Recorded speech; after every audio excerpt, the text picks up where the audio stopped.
Hello, and welcome to week 2 of our Math 091 Winter Intercession course for 2022-2023.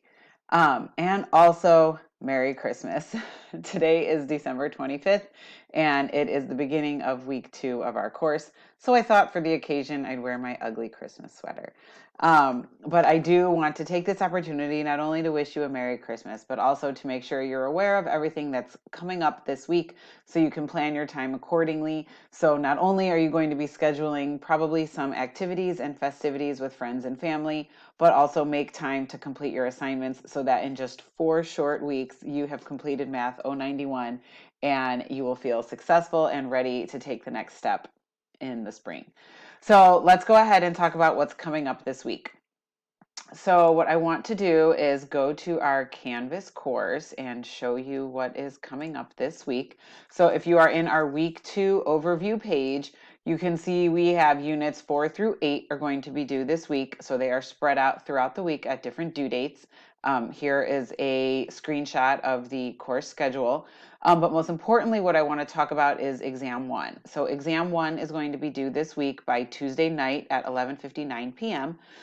Just some quick information about exam 1. There are 30 questions on exam 1, and you have 2 hours to take it. It has to be done in one 2-hour time session, meaning you cannot start the exam and then pause it and then walk away and go to dinner and then come back and finish it. So you need to make sure you block out 2 hours of uninterrupted time in your schedule to work on exam 1. So you can see that's going to be due by Tuesday night, the 27th. Now, the day before, on the 26th, you should spend your day reviewing for the exam.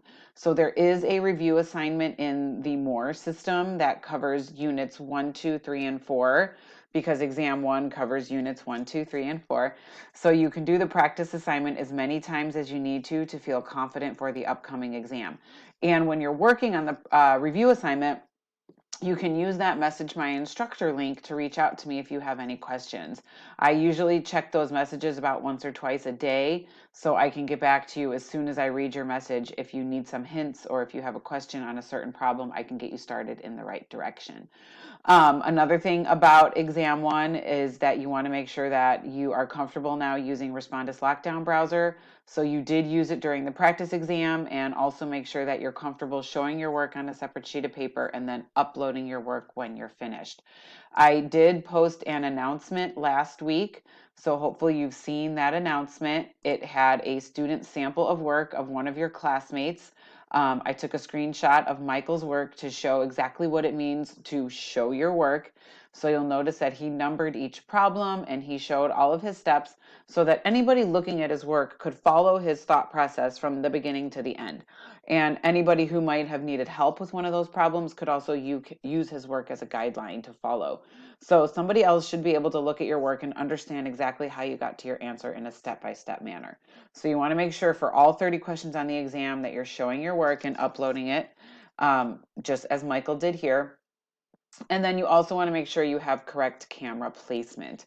So as you can see in this screenshot, this student is showing correct camera placement. Not only is she capturing her face in the screen at all times, but her hands are clearly shown in the video, and I can see that she's showing the work for all her problems, and she doesn't have any other electronic devices within her reach. So I know that might be kind of difficult depending on the type of computer or the type of webcam you have. Just do your best. So like if you need to tilt your screen a little bit, say this is the notebook where you're showing your work, so your face is still in the screen and your hands are being recorded also as you're showing your work. And the only electronic device that should be within your reach is a scientific calculator. So notice how I don't have any phones or any other tablets or any other computers that I'm accessing while I'm taking the exam. So it should be clear that I'm just looking at the questions on the screen and I'm showing my work. And then when I'm done with the exam, that work is what I scan and upload. Let's go back to our Canvas course. So let's go back into the modules. So after you're finished watching this video and you know all the guidelines for exam 1, I suggest you go back to the week 2 module, finish looking at everything in that week 2 overview page, and then just follow the links one at a time to make sure you get everything completed for the week. Hopefully on Wednesday, I will get to meet some more of you. I did get to meet one student last Wednesday at the We Meet Wednesday. And it was very nice to just get some FaceTime with her, and she had a couple questions, and I was able to answer her questions. This one on the 28th is at 2 p.m. So you can just literally click on the link right here from the week 2 module, or if you go into the calendar tool in Canvas, I have the We Meet Wednesday link as an event on the 28th. You can grab it there as well. Um, so like I said, we have exam 1 that's coming up on the 27th. And then after that, we have the We Meet Wednesday. And then the rest of the week, you have units 5 and 6. You have a reply to a discussion board, reply to another student, and then units 7 and 8 are due on New Year's Eve. So again, you'll notice there are some due dates on holidays. So you'll see there's one, unit 4 is due on December 25th. Unit 7 and 8 are due on New Year's Eve. If you don't want to be working on your assignments on those particular days, just work ahead. Use the day before to get those assignments completed. If you have any questions, please reach out to me. I'm here to help. I'm always checking my messages. So if you have any questions at all, reach out. And other than that, I hope you have a wonderful week. And I look forward to seeing more of you on Wednesday. Have a wonderful day.